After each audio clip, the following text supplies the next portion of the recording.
माझ्या सकाळची सुरुवात या प्रकारे झाली आहे. हाय, गुड मॉर्निंग. मी भाविका. मी आजपासून नवीन व्हिडिओ चालू करते आहे. तर प्लीज सर्वांनी सपोर्ट करा, लाईक करा, शेअर करा आणि कमेंट करून नक्की सांगा तुम्हाला आवडता आहेत की नाही. मग यावर मी फुल व्लॉग बनवेन. तर सकाळ झालेली आहे माझी, तर त्यामुळे मी पहिले अंघोळ वगैरे करून फ्रेश वगैरे झालेली आहे. त्यानंतर यांना उठवून दूध वगैरे गरम करत ठेवलं. त्यानंतर चहा ठेवली. चहामध्ये मी थोडंसं चालं घालते कारण की माझ्या धीरांना जास्त आवडत नाही. त्यामुळे मग मी चपात्यांची तयारी केली. चपात्यांची तयारी करण्यासाठी मी पीठ घेतलं. आमच्या तिघांना चपात्या करायच्या होत्या, त्यासाठी मी मग पीठ मळायला सुरुवात केल्याच्या नंतर चहा उकळली.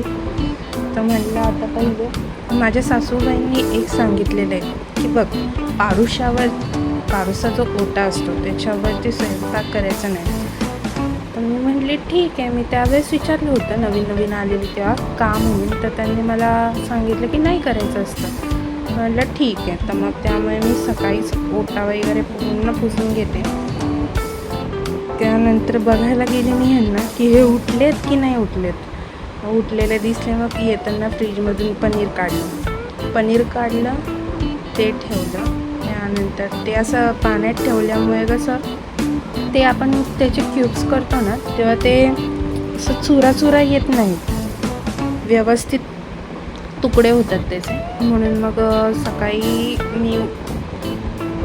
माझं हे पण एक काम असतं की तवा आपला जो आहे तो रात्रभर तसाच असतो. त्यामुळे मग त्याच्यावर उंदीर वगैरे फिरतात. त्यामुळे मग मी तो पहिले क्लीन करून घेते. त्यानंतर मग चपात्या करायला सुरुवात केली.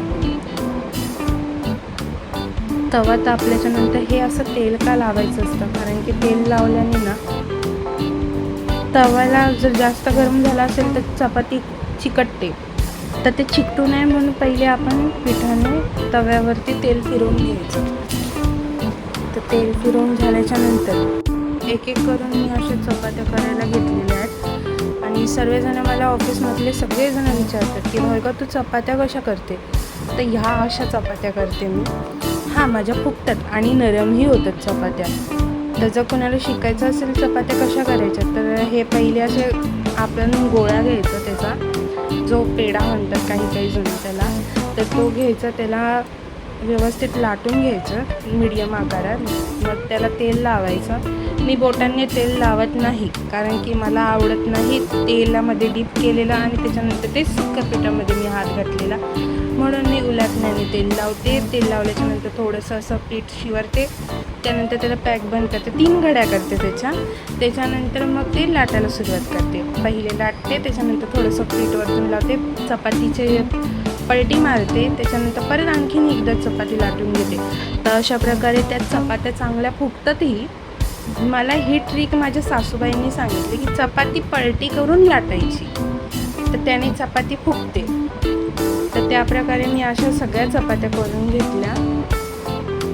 आणि म्हटलं आता भाजी काय करायची. तर माझं भाजी खाण्याचं असं मन नव्हतं कारण की आज माझा एकटीचाच डब्बा होता. ह्यांची दुपारची शिफ्ट असल्यामुळे मी ह्यांच्यासाठी काहीच बनवलं नव्हतं, फक्त नाश्त्याला चपात्या केल्या होत्या. तर त्यामुळे मी काय करू, पनीरचं असं झालं होतं. मग म्हटलं की चला बघूया आता काय करायचं ते. मग म्हटलं असंच फ्राय करून घेऊन जाते.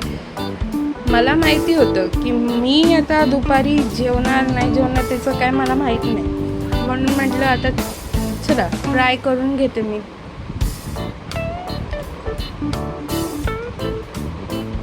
फ्राय पॅन घेतला मी. तो फ्राय पॅनमध्ये तोपर्यंत आमचे साहेब उठलेले होते. आंघोळ वगैरे करून त्यांना मंदिरात जायचं होतं, तर त्यांची ती लगबग चालू होती बाजूला. ते मंदिरात वगैरे जाऊन आले. शंकराच्या मंदिरात जातात ते. तर मंदिरात वगैरे जाऊन आले. त्यानंतर त्यांचं जे डेली रुटीन असतं सकाळचं की गरम पाणी पिणं, काजू बदाम खाणं, तर ते खायला बसलेले असतात. आणि पाणी गरम करून झाल्याच्या नंतर ते चहा ठेवतात. तर कधी नवऱ्यानेही बायकोला मदत केल्याने त्यांचं काही जो पुरुषपणा असतो तो कमी होत नाही. त्यामुळे हेही मला मदत करतात. माझ्या बऱ्यापैकी मी सकाळी घाईत असते, त्यामुळे ते बऱ्यापैकी मला मदत करतात. मला चहा ओतून देणं यापासून मी थोडं वरचं काम सांगते त्यांना, तर तेही करतात तर ते कधी मला कोणत्या गोष्टीसाठी नाही बोलत नाही. हा एक त्यांचा प्लस पॉईंट आहे. त्यानंतर माझ्या सासूबाईंनी सांगितलेलं की रात्रीच्या चपात्या ज्या आहेत त्या आपण हॉटपॉटमध्ये ठेवतो, तर त्या तशाच ठेवायच्या नाही, त्याच्यावरती फ्रेश चपात्या टाकायच्या नाही. तर म्हणून मी त्या काढल्या आणि फ्रेश चपात्या ठेवल्या. त्यानंतर मी ऑफिसला जातानाचा व्हिडिओ बनवला नाही. डबा वगैरे भरून मी निघाली, कारण की मला लेट होत होता. मग त्यानंतर मी डायरेक्टली लॉग आउट केलं. त्याच्यानंतर मी बाहेर आली, तेव्हाचं मी तुम्हाला दाखवलं. घरी आल्याच्यानंतर मी फ्रेश वगैरे झाली. तर मग हेच चालू होतं की आज काय बनवायचं रात्रीच्या जेवणाला. तर मग मी बाहेर गेली आवरून सर्व. तर बघितलं तर आमच्या घरी तुळशीची पूजा, म्हणजे तुळशीचं लग्न लावलेलं होतं. तुळशीची पूजा केलेली होती. तर मी मम्मीला विचारलं की काय जेवण बनवायचं आहे. तर मम्मी बोलल्या की गवारीची भाजी करायची. मी बोलली ठीक आहे, मी करते गवारीची भाजी. तर मग बघितलं तर दुपारची भाजी जास्त होती, तर मग ती मी गरम करत ठेवली. त्यानंतर कढई घेतली, कढईला चांगली स्वच्छ धुतली. त्याच्यानंतर मी कढईमध्ये तेल पहिले गवार भाजून घेतली, कारण की हे आहेत घाटावरचे, त्यामुळे ह्यांच्या पद्धती वेगळ्या आहेत जेवण बनवायच्या आणि माझ्या पद्धती वेगळ्या आहेत जेवण बनवायच्या. का तर मी कोकणी आहे, तर ह्यांच्यामध्ये सगळ्या भाज्यांमध्ये शेंगदाणे असतात आणि आमच्यामध्ये खोबरं. त्यामुळे हे वेगळी गोष्ट होती माझ्यासाठी शिकण्यासाठी. तर मी ह्या 6 महिन्यात फक्त ही गवारीची भाजी शिकली आहे यांच्या पद्धतीने बनवण्याची. तर माझ्या सासूबाई मध्ये येऊन बघा, आता तुम्हीच बघा किती वेळा तरी येऊन गेल्या आहेत त्यांचं हेच चालू होतं की तिथे बडीशेप ठेवली आहे, ती पण भाजायची होती. तर मग मी म्हटली तुम्ही भाजून घ्या, मी तोपर्यंत पीठ मळून घेते. तर त्यांचं असं होतं नाही तू भाजून घे, आणि भाजायला किती वेळ लागतोय. म्हटलं ठीक आहे चालेल. मग मी ती गवार भाजून घेतल्याच्या नंतर ती काढली. नंतर मग त्यांनी बडीशेप भाजून घेतली, परत पुसून घेतला मी त्या कढईला. पाणी गरम करत ठेवलं एका साईडला. कढईमध्ये तेल टाकलं.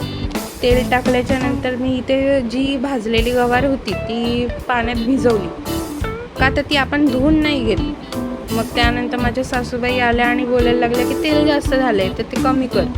कमी केलं. त्याच्यानंतर मी भाजी टाकली. भाजी टाकल्याच्या नंतर त्यांनी सांगितलं मसाला टाक. यांच्यात इसूर म्हणून एक मसाला असतो, हा घरगुतीच आहे. तर मी तो टाकला आणि त्याच्यानंतर गरम पाणी टाकलं. गरम पाणी टाकल्याच्यानंतर लसूण टाकलं. आम्ही भाज्या करताना साधारणतः आम्ही तेलातच लसूण फ्राय करून घेतो, म्हणजे मिक्स करतो. पण यांच्याकडे तसं नाही आहे, यांच्याकडे वरतून लसूण टाकतात. ह्याचं रिझन आय डोंट नो, मला नाही माहिती की का असं. माझे मिस्टर म्हणतात की टेस्ट येते त्याने. आम्हीही टाकतो, पण आम्हाला कधी ती अशी टेस्ट लागली नाही.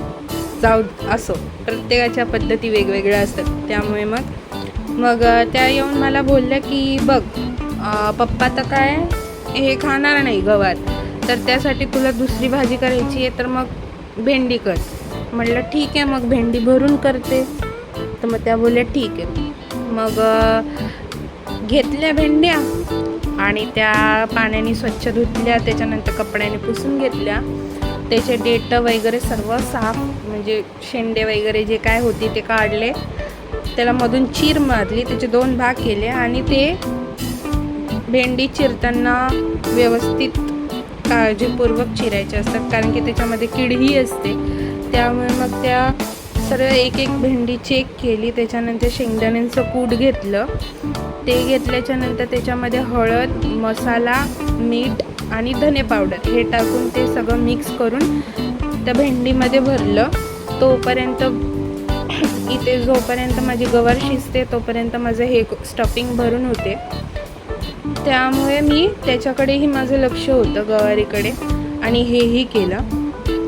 तर असे पटापट एक एक भरत गेली. माझ्या सासूबाई आल्या होत्या हे सांगण्यासाठी की मी बुधवारी गावाला जाते. तर मी बोलली कोणत्या बुधवारी? आणि अचानक असं येऊन सांगणं म्हणजे कठीणच आहे. आम्ही तरी वर्किंग वुमन आहोत, त्यामुळे आपल्याला तर माहितीच आहे साधारण काय होतं आणि काय नाही होत, भले आपल्याला त्या कशाही मदत करत असो. मग त्याच्यानंतर मी बघितलं तर भाजी थोडीशी कच्ची होती, त्यामुळे मी त्याच्यात थोडंसं पाणी टाकलं.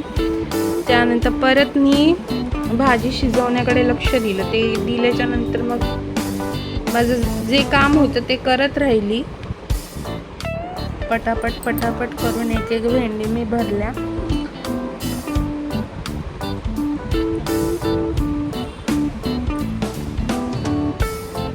मग त्यानंतर ते साईडला ठेवलं आणि आता पीठ मळायला घेते मी.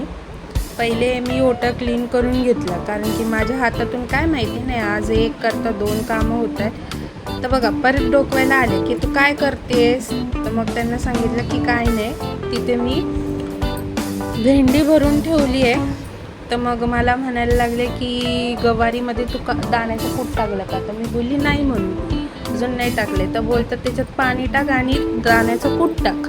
म्हटलं ठीक आहे. म्हणून पाणी गरम करत ठेवलं साईडला, ते टाकलं. त्याच्यानंतर दाण्याचं कूट टाकलं. त्याच्यानंतर पीठ मळायला घेतलं.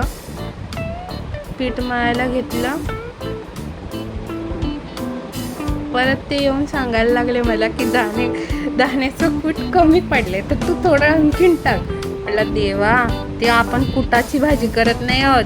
ते बोलतात माझी पोरं कसे खातील. असो प्रत्येक आईचं असतं. मग त्याच्यानंतर पीठ घेतलं, तेल टाकलं, थोडं मीठ टाकलं आणि कपडा हंतरून घेतला. का तर पीठ साईडला पडतं, त्यामुळे मुंग्या लागतात. म्हणून मी काळजी घेते की पीठ मळताना मी कपडा घेते खाली. त्यानंतर पीठ मळायला सुरुवात केली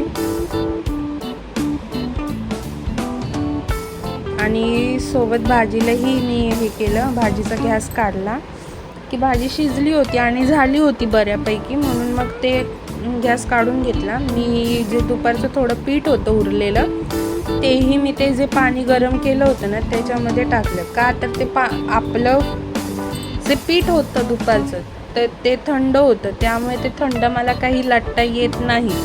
म्हणून मी ते कोमट करत त्या वाटीमध्ये ठेवलं. त्याच्यानंतर मी जी भाजी केली होती ती एका टोपात काढली, म्हणजे डब्यात काढली छोट्या.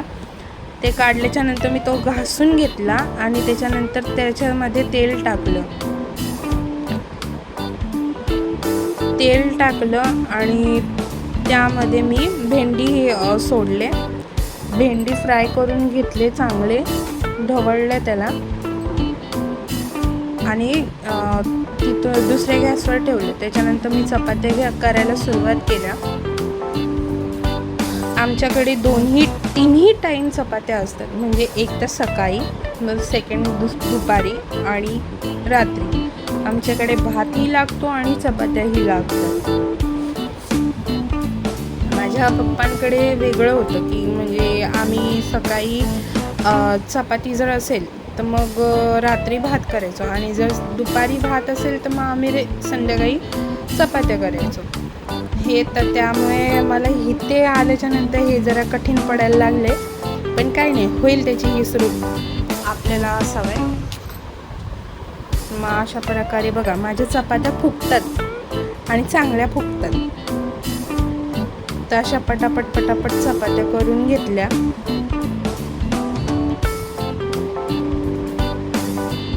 जर तुम्हाला माझे असे शॉर्ट्स व्हिडिओ आवडत असतील तर मला सांगा, मी तर बनवणारच आहे. पण जर तुम्हाला फुल व्लॉग बघायला आवडेल तर मला तेही कमेंट करून सांगा. आणि प्लीज सगळ्यांनी हे लाईक करा, शेअर करा आणि सबस्क्राईब करा.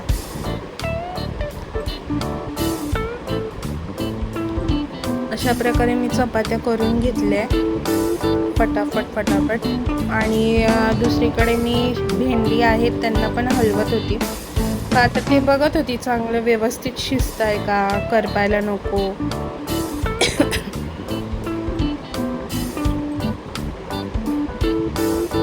ह्या चपात्या माझ्या बहिणीला माझ्या मोठ्या वाटतात. तुम्हाला काय वाटतं हे मला सांगा नक्की. मला तर वाटत नाही की या माझ्या चपात्या मोठ्या आहेत म्हणून, कारण की मी इथे जेव्हापासून आली आहे तेव्हापासून या अशाच चपात्या बघितल्यात आणि या अशाच चपात्या मी करत आली आहे. इथेच मी माझ्या व्हिडिओचा एंड करते. Thank you for watching.